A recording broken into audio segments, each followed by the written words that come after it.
ચાલો નવું ચેપ્ટર આપણે સ્ટાર્ટ કરતા છે. ચેપ્ટરનું નામ શું છે? શેર મૂડીના હિસાબો.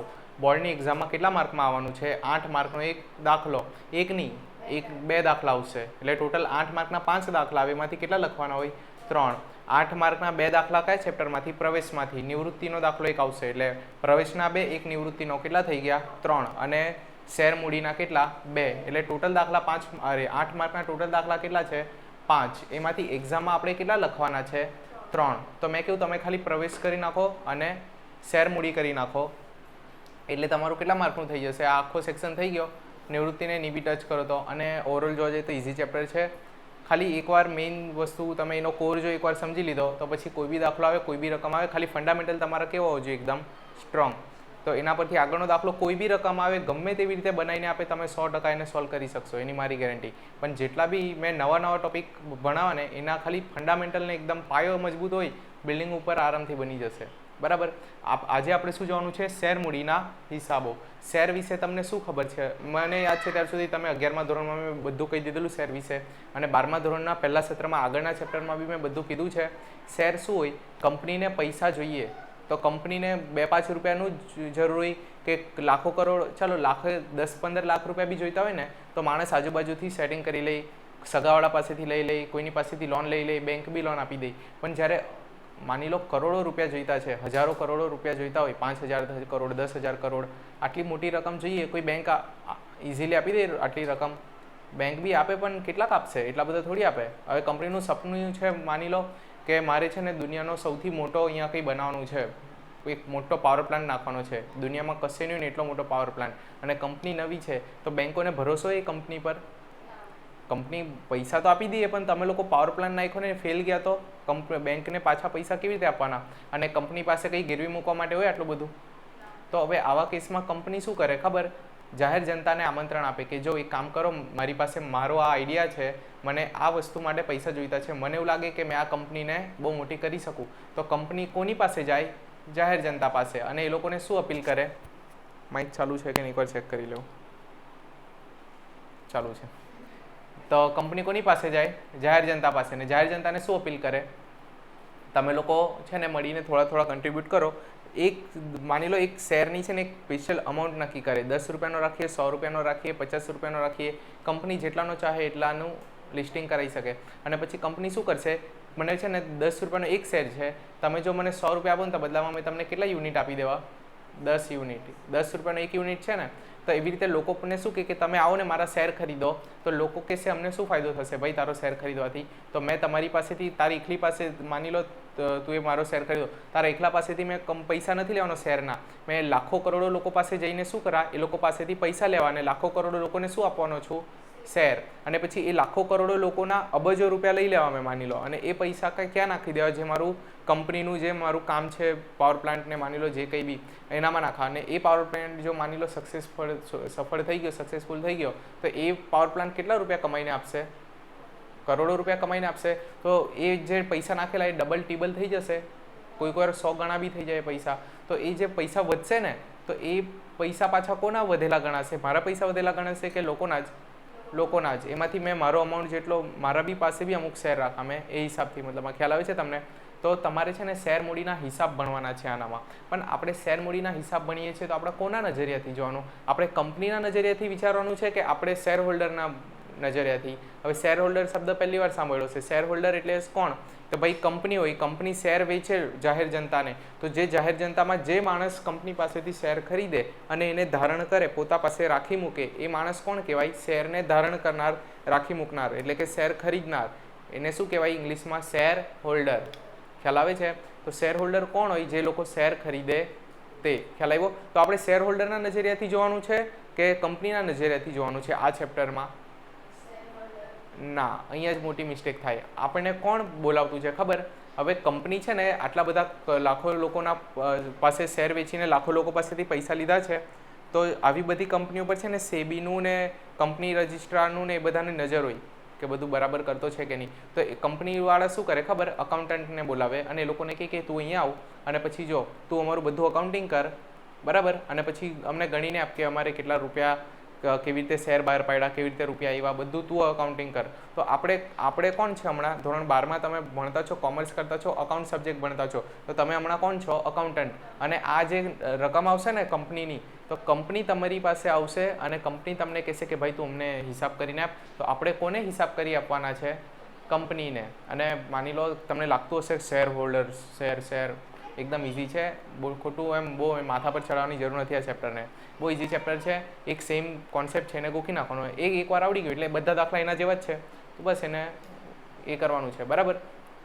તો શેર હોલ્ડર્સના દાખલામાં છે ને પહેલાં દાખલા આવે ખબર, સૂત્ર મૂકવાનું ને રકમ આપેલી ને એવું કંઈ સૂત્ર બૂત્ર નથી. પણ 8 માર્કમાં જે દાખલો પૂછે ને એમાં ખાલી આપણે કરવાની હોય આમનોંધ. શું કરવાની છે? આમનોંધ. હવે આમનોંધ કેટલી આવે ટોટલ? તો જો નોર્મલી છે ને 6 + 3 શેર જપ્તી વાળી ને તો 9 આમનોંધ આવે નોર્મલી. કેટલી? 9. કાં તો પછી 8 આમનોંધ આવે. 8 કાં તો 9 આમનોંધ આવશે. એવું બી બની શકે કે ખાલી 6 જ આમનોંધ આવે, પણ થોડુંક જો અઘરું હોય તો.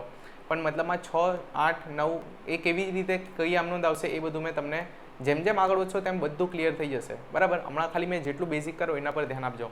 એ હિસાબથી આપણે શું કરવાની છે? આમનોંધ. પણ આમનોંધ કરવા માટે મારે તમને એક સ્ટોરી કહેવાની છે અને તમારે એ સ્ટોરીને એકદમ કેચ કરવાની છે કે પ્રોસેસ શું છે શેર બહાર પાડવાની.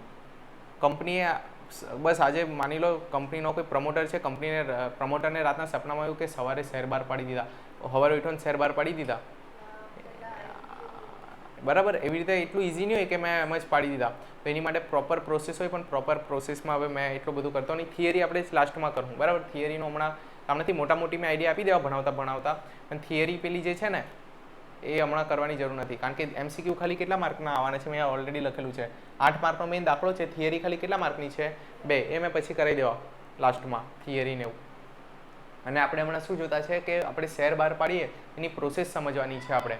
તો એટલું યાદ રાખો, કંપની એક ટોપલો બાંધીને શેર નીકળી અને ગલીમાં વેચવા નીકળી શેર. એવું કોઈ દિવસ જોયું તમે? જેમ શાકભાજીવાળો ગલીમાં આવે, શાકભાજી લઈ લો, એવી રીતે શેર કોઈ દિવસ કંપની શેરનો લારી ભરીને શેર એ કરીને વેચવા નીકળી.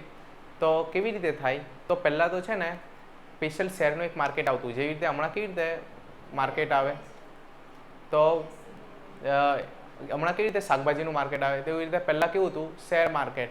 અને શેર માર્કેટમાં છે ને લોકો શેર એટલે એક પાનું હોય ને એના પર કંપનીનું નામ બામ લખેલું હોય અને કેટલાનું છે, એક પ્રમાણપત્ર. તમારું રિઝલ્ટ કેવું આવે એવી રીતે રિઝલ્ટ તો નહીં, આપણે પેલા ખબર કૂપન આવે, ટિકિટ જોઈ છે એની ટિકિટના તમે ખરેખર કંઈ આપતા છો એને, જે તમને અંદર જવા દે ટોકીઝ જોવામાં, પિક્ચર જોવા માટે, એ ખાલી શું જોઈ? ટિકિટ જોઈ. તો ટિકિટ કંઈ પૈસા છે કે પૈસા જોઈએ ને હા પૈસા આપે તો જવા દે એવું થોડી છે. ટિકિટ જોઈને બી જવા દે ને.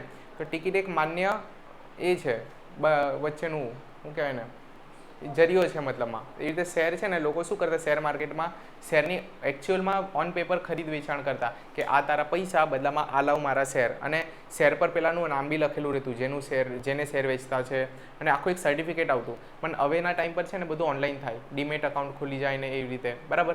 તો એનામાં બી આપણે બહુ નથી પડવું, પણ આખી પ્રોસેસ તો સમજવી પડશે ને. અને આ જે પ્રોસેસ છે ને તે રિયલ લાઈફમાં હમણાં એવી રીતે નથી થતું, પણ આ હિસાબે ભણવું બી જરૂરી છે, બરાબર. તો કંપની શું કરે ખબર? સૌથી પહેલાં જાહેર જનતાને આમંત્રણ આપે, બરાબર. માની લો આપણે 10 રૂપિયાનો શેર છે. કેટલાનો? 10 રૂપિયાનો. તો જાહેર જનતાને પહેલી વારમાં પૈસા નહીં મંગાવે કે જાહેર જનતાને કે જો ભાઈ તારે શેર ખરીદવાનો છે, મેં શેર વેચતો છું, તો આલે મેં તને શેર આપું, બદલામાં તું મને 10 રૂપિયા આપી દે. એવી રીતે એક ઝાટકે કોઈ દિવસ પૈસા નહીં લઈ લે. કંપની છે ને શું કરે ખબર? 10 રૂપિયાનો શેર હોય ને તો એના હપ્તા કરી નાખે. શું કરી નાખે? હપ્તા. 2-3 ભાગ કરી નાખે શેરના.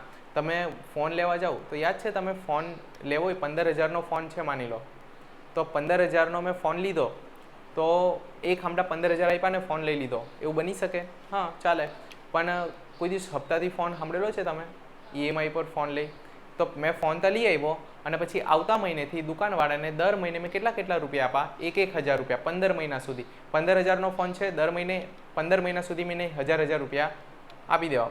તો આ શું થઈ ગઈ? હપ્તા સિસ્ટમ. તો આપણે બી શેરમાં છે ને તમને 12મા ધોરણમાં એક સામટો વ્યવહાર કોઈ દિવસ આવતો નથી, યાદ રાખજો. આનામાં શેરનો જે 10 રૂપિયાનો શેર હોય ને એના શું બનાવી કાઢે? હપ્તા. તો હપ્તાને શું નામ આપેલું છે તમને ખબર?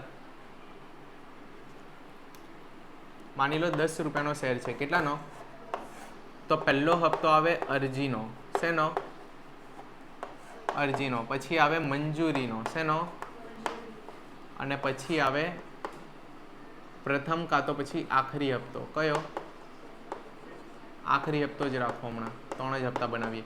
અને માની લો કંપનીની ઈચ્છા છે કે મારે 3 ની 4 હપ્તા બનાવવાના છે, કારણ કે 10 રૂપિયાનો નહીં, કેટલાનો શેર છે હવે? 15 રૂપિયાનો. તો કંપની ચાહતી છે કે મારે 3 હપ્તાની 4 હપ્તામાં પૈસા મંગાવવા છે, તો કંપની મંગાવી શકે? હા, બરાબર. તો આપણે એક એક કરીને ત્રણેયને સમજીએ. સૌથી પહેલું શું છે? અરજી. અરજી એટલે કંપની પોતે ગલી ગલીમાં વેચવા જાય તો કંપનીની ઇજ્જત રહેશે એમાં?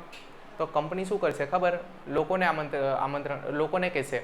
કંપની છે ને ન્યૂઝપેપરમાં છે ને એક જાહેરાત કરી દેશે કે અમે લોકો છે ને શેર બહાર પાડીએ છીએ અમારી કંપનીના, ન્યૂઝપેપરમાં, મેગેઝિનમાં, બધી જ જગ્યાએ મતલબમાં જાહેર જનતાને કહી દેશે કે અમે લોકો છે ને આ તારીખથી લઈને આ તારીખ વચ્ચે શું કરવાના છે? અમારા શેર બહાર પાડવાના છે. જે બી શેર માર્કેટના લોકો છે એ બધા લોકો સાંભળી લો, અમે લોકો છે ને અમારા કંપનીના શેર બહાર પાડવાના છે, તો તમે લોકો અમને અરજી કરો કે પ્લીઝ અમને શેર આપો, ત્યારે અમે તમને શેર મંજૂર કરીશું. એટલે કંપની એવું નથી કહેતી શેર લોકોને કે તમે મારા શેર લઈ લેવો. ના, કંપની કહેતી છે કે મેં છે ને શેર બહાર પાડવાનું, કંપની કહેતી છે મેં શેર બહાર પાડવાની છું, તો તમે લોકો મને રિક્વેસ્ટ કરો, તમે લોકો શું કરો? મને અરજી કરો. સ્ટોરીને ધ્યાનથી સાંભળજો. લોકોને શું કહે છે કે તમે લોકો મને શું કરો? અરજી. અને એમાંથી મેં અમુક લોકોને શેર આપા. બરાબર. હવે માની લો કંપની છે ને 100 શેર, કંપની ચાહતી છે કે મેં 1000 શેર બહાર પાડું. કેટલા? 1000 શેર. કેટલા ભાઈ? ધ્યાન રાખજો, આંકડા મેં વચ્ચેથી પૂછા. કેટલા શેર બહાર પાડી છે કંપની? 1000. અને મેં કીધું લોકોને કે એ લોકો જાહેર જનતા સાંભળો, મેં છે ને આવતા મહિને 1000 શેર બહાર પાડવાની છું, આવતા 3, 4 ને 5 તારીખે માની લો. તો તમે લોકો છે ને શું કરો? મને અરજી કરો. તો લોકો શું કરશે? અરજી નાખશે. પણ અરજી ફ્રીમાં સ્વીકારાય કોઈ દિવસ? બેનું આપણે ખબર કોઈ દિવસ ફ્રીમાં સોદો થાય? તમે માની લો કોઈ કશે બનાવવા જાઓ, તમે આપણે શર્ટ પેન્ટ સીવડાવીએ, કુર્તા સીવડાવો, છોકરીઓ ડ્રેસ સીવડાવે, તો ખબર પહેલાં દરજી માપ લઈ લે આપણું, પછી આપણે એને કહીએ કે તું સીવી રાખજે, મેં તને પછી પૈસા આપા. તો એ ખબર એડવાન્સમાં થોડા પૈસા લઈ. મફતમાં કોઈ સોદો થાય પહેલાં થોડા ઘણા મૂકવા પડે ને, 2-5 રૂપિયા. એવી રીતે કોઈએ અરજી કરી દીધી, તો માની લો કોઈ એમ જ ગાંડો માણસ હશે, એમ ગાંડો તો નહીં પણ એમ જ મસ્તીમાં અરજી કરી દીધી, અને એકચ્યુઅલમાં જ્યારે મેં શેર મંજૂર કર્યા તો એ કંઈ મારે નથી ખરીદવા એવું કહી દે તો આપણે અરજી ફ્રીમાં લેવાની? આપણે કહીશું કે અરજી વખતે છે ને અમે લોકોએ ભાઈ શેરના કેટલા ટુકડા કરેલા છે? 3. એમાંથી અરજી વખતે અમે કેટલા રૂપિયા મંગાવવાના છે? 3 રૂપિયા. કેટલા? એટલે શેર કેટલાનો છે? 10 રૂપિયાનો. પણ મેં શું કહેવાય કે તમે લોકો મને અરજી કરો, અને અરજી કરવા માટે કેટલા રૂપિયા આપણે નક્કી કરેલા છે? 3 રૂપિયા. તો તમે લોકો અરજી કરશો ને, તો માની લે જાગૃતિ, તારે છે ને 10 શેર ખરીદવાની ઈચ્છા છે, તો તું કેટલા શેરની અરજી કરશે? 10 શેરની. તો 10 શેર પ્રમાણે તારે મને કેટલા રૂપિયા પેલા અરજી માટે મોકલાવવા પડશે? 3 રૂપિયા. એટલે એક શેરના 3, તો 10 શેર માટે તારે મને કેટલા મોકલવા પડશે? 30 રૂપિયા મોકલવા પડશે ને. 10 શેર પર 3 એટલે 30 રૂપિયા તારે મને મોકલવા પડશે. એવી રીતે મને માની લો 1 લાખ શેર, અરે 1 લાખ કા કેટલા શેર આપણે વેચવાના હતા? 1000. મેં 1000 શેર બહાર પાડવાનો છું, પણ મને છે ને 1200 લોકોએ અરજી મોકલી. કેટલા લોકોએ? તો હવે મારા મનમાં લાલચ આવી ગઈ કે યાર મને તો 1000 જ જોઈતા હતા, પણ લોકો તો બહુ વધારે પૈસા આપવા માટે તૈયાર છે. તો હવે મેં એવું કરી શકું, ચાલ 1000 નહીં, ચાલ હવે 1200 લઈ લેમ. એવું ચાલે ના? સેબીની સ્ટ્રિક્ટ ગાઈડલાઈન હોય. કંપની ધારો સાંભળેલો છે? કંપની ધારો અને સેબી બંને મળીને આખું રેગ્યુલેટ કરે. બંને મળીને ઉપરથી જોતા જોઈએ કે કંપની સીધી જ રહેજે. બરાબર. તો કંપની ચાહે તો પેલા 1200 એટલે કે જે 200 એક્સ્ટ્રા અરજી આવેલી છે એ લોકોની બી મંજૂર કરી શકે અરજી. કંપની ચાહે તો આપણે 1000 શેર વેચવા માટે 1000 શેર આપણે બહાર પાડેલા, પણ આપણે અરજી મંગાવી ત્યારે 1000ની જગ્યાએ કેટલા લોકોએ અરજી કરી દીધી? 1200 લોકોએ. તો કેટલા લોકોએ એક્સ્ટ્રા અરજી કરી? કેટલા શેર માટે એક્સ્ટ્રા અરજી આવી? 200. તો એ 200 અરજી મેં સ્વીકાર કરી શકું, મંજૂર કરી શકું? તો એ લોકોએ 3 રૂપિયા મોકલાવેલા છે, તો એ 3 રૂપિયા મારે શું કરી દેવા પડે? ના મંજૂર. એટલે જે 3 રૂપિયા આવેલા 200 શેરના, એ 200 શેરના મારે શું કરી દેવા પડે? પૈસા ના મંજૂર કરીને પરત કરી દેવા પડે. ખ્યાલ આવ્યો? તો અરજીનું ખ્યાલ આવ્યો તમને? લોકો શું કરશે? અરજી કરશે પહેલાં મને, અને પછી મેં શું કરા ખબર? એના પછીના હપ્તામાં મંજૂરી. અને અરજી માની લો આજે આપણે છે ને તારીખ મેં તમને બનાવી આપું. આપણે હમણાં ડિસ્કશન કરતા છે કે આપણે શેર બહાર પાડવાના છે. આવતા મહિનાની 1લી તારીખે આપણે અરજી મંગાવીશું. કઈ તારીખે? આવતા મહિનાની 1લી. 1 થી 4 તારીખની વચ્ચે અરજી મંગાવીએ. બરાબર? તારીખો બી યાદ રાખજો. હવે આપણે કઈ તારીખે મંજૂર કરવાના છે શેર? 5 તારીખે. માની લો કઈ તારીખે મંજૂર કરવાના છે? 5 તારીખે. તો મેં નક્કી કરા કે મારે 1200 લોકો ઊભા છે, તો આ 1200 માંથી કોના કોના મેં શેર મંજૂર કરું? ચાલ ભાઈ તમે આવી જાઓ, તમે આવી જાઓ, મને જે ગમશે 1000ને મેં ચૂની લેવા અને બાકીના બધાને કહેવાય ટાટા બાય બાય, હવે તમે લોકોના ના મંજૂર. થઈ ગયું કામ. ચાલો કંઈની લાઇટ ગઈ છે, કન્ટિન્યુ રાખજો તો બધું થઈ જશે.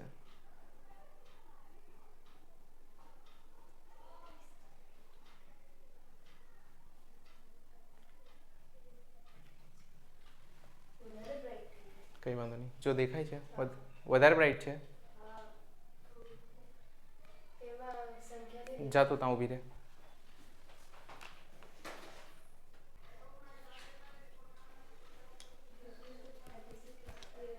આવી ગયું? ચાલો ભાઈ લાઇટ ગઈ છે અમારે ત્યાં, પણ એડજસ્ટ કરી લેજો. જો કે છે ને બોર્ડ પરથી કંઈ લખવાનું નથી, ખાલી સાંભળવાનું છે. લેક્ચર એકદમ મસ્ત છે તો એને બગાડવો નથી, બરાબર. આપણે શું કે જોતા હતા કે લોકો અરજી કરતા હતા કઈ તારીખ સુધી? 1 થી 4 તારીખ સુધી. હવે શું થશે? 5 તારીખે આપણે એ લોકોના શેર શું કરવાના છે? મંજૂર કરવાના છે. તો મેં જેના ચાહું એના મંજૂર કરી શકું, કંપનીના હાથમાં સત્તા હોય એટલી. હા, તો કંપની શું કરશે? એમાંથી 1000 લોકોના શું કરી લેશે? મંજૂર. અને જે 200 લોકોના રિજેક્ટ થયેલી છે અરજી, નામંજૂર થઈ છે, તો એ લોકોના પૈસા આપણે કઈ તારીખે પાછા કરી દઈશું? 5 તારીખે. તો હવે આજે 5 તારીખ છે ને, તો મેં 1000 લોકોના શેર 1000 લોકોના શેર અરજી જે મેં મંજૂર કરી છે, તો આજે મેં 1000ને શું કહેવા કે ભાઈ 5 તારીખ છે આજે, તમે 1 તારીખે મને કેટલા રૂપિયા આપેલા? 3 રૂપિયા. તો આજે પાછા તમે આપણે મંજૂરીના બી છે ને પૈસા નક્કી કરી લઈએ. કેટલા? 3 રૂપિયા. તો મેં મંજૂરી છે આજે, તો મેં એ લોકોને કહે કોંગ્રેચ્યુલેશન્સ, તમારા જે અરજી હતી તે શું થઈ ગઈ છે? મંજૂર. હવે તમે આજે મંજૂર થયું તો આજે પાછા કેટલા રૂપિયા મોકલાઈ આપો મને? 3 રૂપિયા. પાછી લાઈટ આવી ગઈ.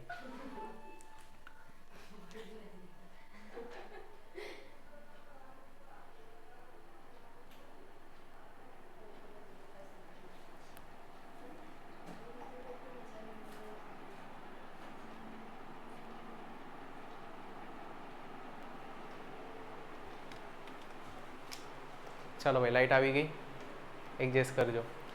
આપણે ક્યાં હતા? મંજૂરીમાં. કે હા, મંજૂરીમાં આજે 5 તારીખ છે. આજે ફરીથી આપણે બધાને ફોન કરીને કહેવાના છે ને કે ભાઈ તમારા બધાના શેર શું થઈ ગયા છે?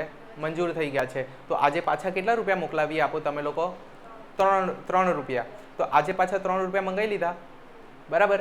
તો હવે ખાલી કેટલા રૂપિયા બાકી રહેશે મંગાવવાના? પહેલા 3 મંગાવ્યા અરજી વખતે, પછી 3 ક્યારે મંગાવ્યા? મંજૂરી વખતે. તો હવે કેટલા રૂપિયા મંગાવવાના બાકી રહી? 4 રૂપિયા. તો એની માટે બી એક તારીખ નક્કી કરી લઈએ, બરાબર. તો એક કામ કરો, 1લી તારીખે આવ્યા, પછી મંજૂરીના કઈ તારીખે આવ્યા?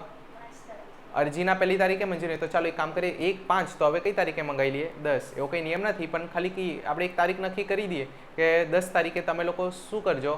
આખરી હપ્તો. હવે પ્રથમ હપ્તો બી ને આખરી હપ્તો બંને કહેવાય, બરાબર.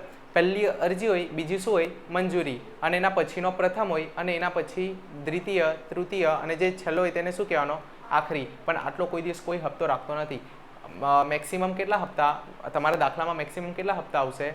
4, બરાબર. અને નોર્મલી કેટલા હપ્તા આવે? અરજી, મંજૂરી અને બીજું શું હોય?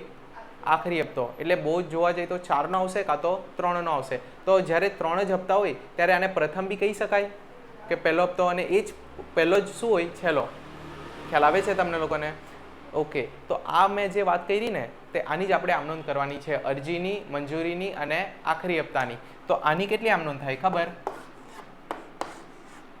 આની 2 આમનોંધ થાય, આની બી 2 આમનોંધ થાય, અને આની બી 2 આમનોંધ થાય. એટલે ટોટલ કેટલી આમનોંધ થઈ ગઈ? 6 આમનોંધ. હવે જેટલા બી ભાઈ જેટલા લોકો બી વિડીયો જોતા છે ને, તો જો તમે માની લો એવા સ્ટુડન્ટ છો ને કે તમે એકદમ એવરેજ સ્ટુડન્ટ છો, તમને લોકોને કોઈ મોહ નથી 60, 70, 80 ઉપર જવાનો, ખાલી પાસિંગ માર્કનો ટાર્ગેટ છે, તો બહુ એક્સ્ટ્રા લેવલના દાખલા નહીં કરતા, પણ આટલી 6 આમનોંધ તો કરી જ જવાની. 8 માર્કમાંથી તમારે આ 6ની તો આવડશે જ. આ 6 આમનોંધ. આગળની નહીં આવડે તો છોડી દેજો ભલે. આની આગળ હજુ એક્સ્ટ્રા કેટલી આમનોંધ ઉમેરાશે ખબર? 3 આમનોંધ. એ શેની ખબર? એ આગળ મેં કહેવા શેર જપ્તી. પણ હાલમાં એને નહીં, હમણાં ખાલી આપણે કોના પર ફોકસ કરીએ? આ 3 આમનોંધ પર. આની કેટલી આમનોંધ થશે? 2 અરજીની, 2 મંજૂરીની અને 2 આખરી હપ્તાની. આટલી જો આવડી ગઈ તો તમારા 8 માર્કનો દાખલો છે ને 5-6 માર્ક તો તમારા આવી જશે, બરાબર. તો પહેલાં આપણે હવે આમ નોંધ જોઈ લઈએ. હવે આમ નોંધ મોડે કરવાની કોઈ મેમરી ટ્રીક છે? તો જવાબ છે હા. આમ નોંધનું ફોર્મેટ યાદ છે તમને? અહીંયા શું આવે? પહેલા ક્રમ કાં તો તારીખ, પછી વિગત, પછી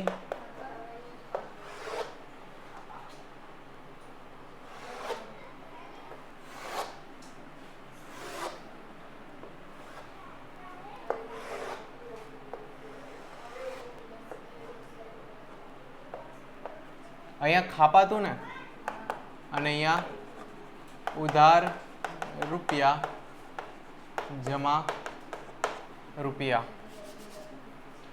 ચાલો હવે ઉપર ધ્યાન. આપણે કેટલી આમ નોંધ હતી ટોટલ?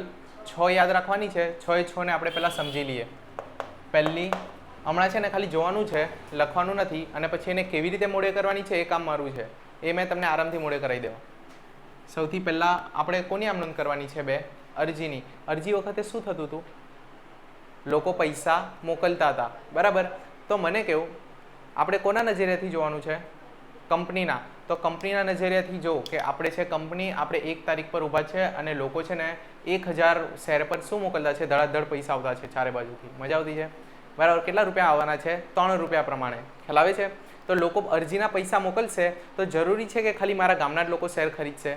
દૂર દૂરના લોકો ખરીદી શકે, દેશ વિદેશના લોકો ખરીદી શકે. તો આપણે રોકડ આવશે કે બેંક આવશે? બરાબર? આપણે માની લો કે ભાઈ આપણે રોકડમાંની આપણે બેંકમાં જ આપેલી, તો આપણે છે ને હંમેશા હવે રોકડની જગ્યાએ કયો શબ્દનો ઉપયોગ કરીશું? બેંક. એમ બી જ્યાં કંપની આવે ને ત્યાં રોકડની જગ્યાએ કોને વધારે પ્રેફરન્સ આપવાનો? આપણે બેંકને. તો બેંકમાં પૈસા આવશે એટલે બેંકમાં પૈસા આવે તો ઉધાર. તો આપણે પહેલી આમનું શું થશે ખબર? બેંક ખાતે ઉધાર. આ શેના પૈસા આવ્યા? ઇક્વિટી શેર, અરજીના. ઇક્વિટી શેર છે કે પ્રેફરન્સ શેર છે તે દાખલામાં જોઈ લેવાનું. મોસ્ટલી તો ઇક્વિટી શેર જ હશે. તો આપણે શું કરીશું? અરજીના પૈસા આવ્યા ને, તો સામે શું લખીશું? તે ઇક્વિટી, અહીંયા જગ્યા ઘટશે, તે ઇક્વિટી શેર અરજી ખાતે જમા. કેટલા રૂપિયા? જે બી હોય, વોટ એવર અમાઉન્ટ હોય, બરાબર? આ શું થશે આપણી? અને અહીંયા બાબત જે લખવાની છે, પણ પહેલાં આમનો મોડે કરો. બાબત જે તો પછી આપણે જોવાશે. અને બાબત જે કંઈ અઘરી વાત છે, જે થાય તે લખવાની હોય. આનામાં બાબત જે શું લખશો? ઇક્વિટી શેર અરજીના નાણાં મળ્યા તેના, રકમ મળી તેના, જે થયું તે લખી દેવાનું, બરાબર? હવે બીજી રકમ, બીજી આમનો કેવી રીતે યાદ રાખવાની? તો જે જમા કર્યું ને તેને શું કરી દેવાનું? ઉધાર. શું કરવાનું? જે જમા કર્યું તેને શું કરી દેવાનું? ઉધાર. તો અહીંયા શું જમા કર્યું આપણે? તો અહીંયા પાછું શું લખીશું આપણે? ઇક્વિટી શેર અરજી ખાતે ઉધાર. તો જમા ક્યાં કરીએ પૈસા? બધા શેર મૂડીમાં. તો આપણે લખીશું તે ઇક્વિટી શેર મૂડી ખાતે જમા, જે બી રકમ હોય તે. ખ્યાલ આવ્યો તમને? હવે આ 2 આમનો કોની થઈ ગઈ? અરજીની. અરજીની 2, પછી કઈ 2 છે? મંજૂરીની, અને પછી આખરી હપ્તાની. પણ એક વસ્તુ યાદ રાખજો, આ 2 જાતે યાદ રાખવાની, અને આ 2 જો યાદ રહી ગઈ ને તો આ 2ની જ બધી કોપી છે. એટલે આ 2 જો યાદ રહી ગઈ તો એના પછીની બધી યાદ રહી જશે. પણ એના માટે આ 2ને યાદ કરવી બહુ જરૂરી છે. પણ આ 2ને હવે કેવી રીતે ગોખીએ?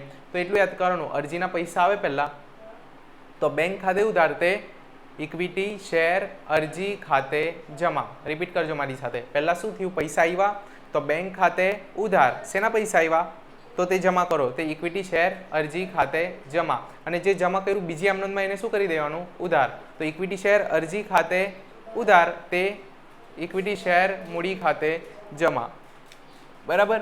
તો શેર જાય ને તો શેર મૂડી શું કરી દેવાની? જમા. એવી રીતે યાદ રાખજો. આ પહેલી અને બીજી થઈ ગઈ. હવે મેં તમને આપતો છું મેમરી ટ્રીક. મેમરી ટ્રીક કેવી રીતે યાદ રાખવાની? તો યાદ રાખવાનું, બીજી તે ત્રીજી અને પહેલી તે ચોથી. અમારા ટ્યુશનના સરે અમને શીખવાડેલું છે, બરાબર? બીજી તે ત્રીજી,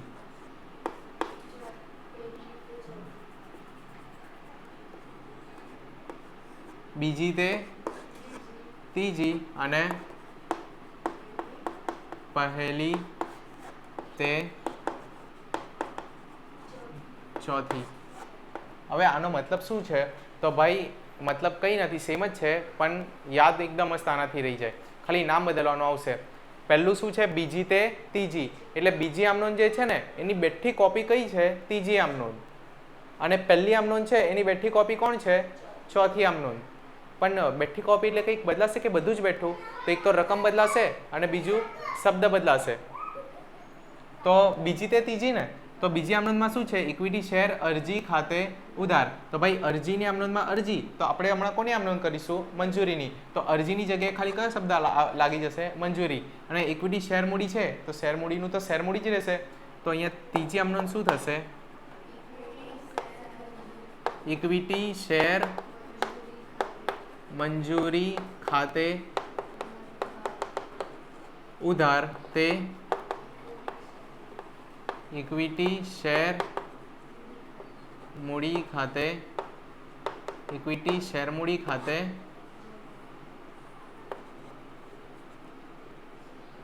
જમા. જે બી રકમ હોય તે. આનામાં બી ખ્યાલ આવ્યો? ભાઈ આ પહેલી બે આમનોંધ કોની હતી? હવે આપણે કોની આમનોંધ કરતા છે? મંજૂરી. હવે તમને ખબર છે બીજી તે કઈ હતી? ત્રીજી. તો હવે પહેલી તે ચોથી. તો ચોથી આમનોંધ કોની કોપી આવશે? પહેલી આમનોંધની. તો પહેલીમાં શું છે? બેંક ખાતે ઉધાર તે ઇક્વિટી શેર અરજી ખાતે જમા. તો અરજી જગ્યાની ખાલી કયો શબ્દ મૂકી દેવાનો? મંજૂરી. તો આપણે લખીએ ચોથી બેંક ખાતે ઉધાર. તો આપણે બી લખીશું બેંક ખાતે ઉધાર તે ઇક્વિટી શેર મંજૂરી ખાતે જમા. બરાબર. આ કઈ આમનોંધ થઈ ગઈ? મંજૂરીની ચોથી. તો પહેલી બે કોની હતી? અરજીની. બીજી બે કોની હતી? મંજૂરીની. હવે આપણે બે કઈ કરીશું? આખરી હપ્તાની. હવે આખરી હપ્તાની કેટલી આમનોંધ થશે? પાછી બે. તો મેં આની મેમરી ટ્રીક તો આપી દીધી કે બીજી તે ત્રીજી અને પહેલી તે ચોથી. પણ હવે 4 સુધીની આપણી આમનોંધ કમ્પ્લીટ. હવે પાંચમી છઠ્ઠી તે કેવી રીતે કરવાની? તો પાંચમી છઠ્ઠીમાં બી એક મેમરી ટ્રીક છે. આ ત્રીજી નોંધ લખી લો.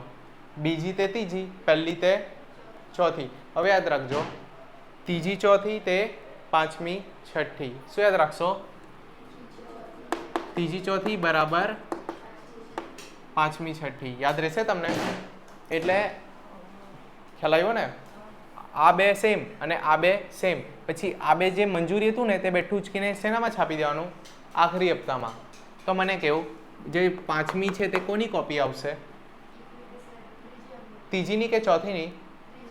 ત્રીજીની. અને છઠ્ઠી કોની કોપી આવશે? ચોથાની. ખ્યાલ આવ્યો?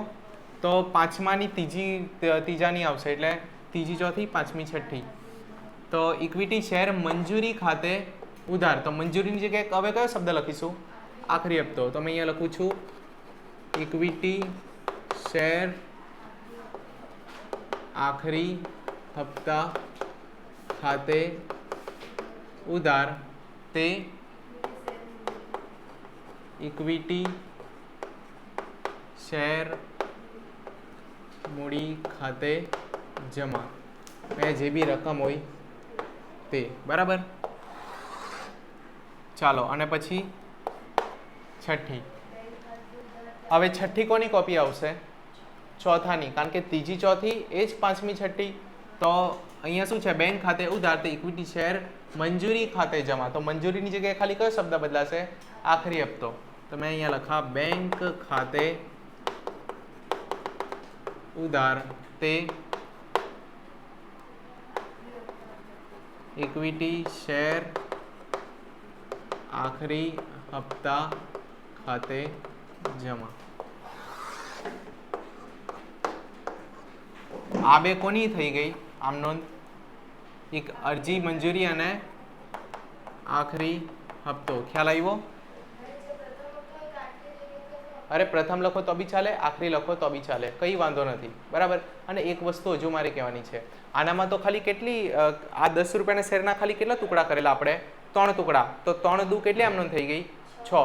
માની લો જો 4 ટુકડા કરેલા રહેતે તો 4 હપ્તા કરેલા રહેતે તો 4 દુ 8, અરજીની 2, મંજૂરીની 2, પછી પ્રથમ હપ્તાની 2 અને આખરી હપ્તાની 2. તો જે પેલી આખરી હપ્તાની 2 આવતે તે કોની કોપી રહેતે?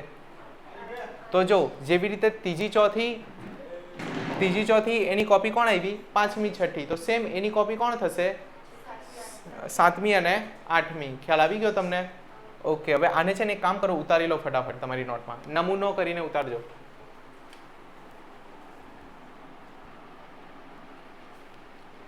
ચાલો એક કામ કરીએ, આજ માટે ખાલી આટલું જ રાખીએ. બાકીનો જે દાખલો છે પહેલો તે આપણે કાલે આવતા લેક્ચરમાં જોઈશું.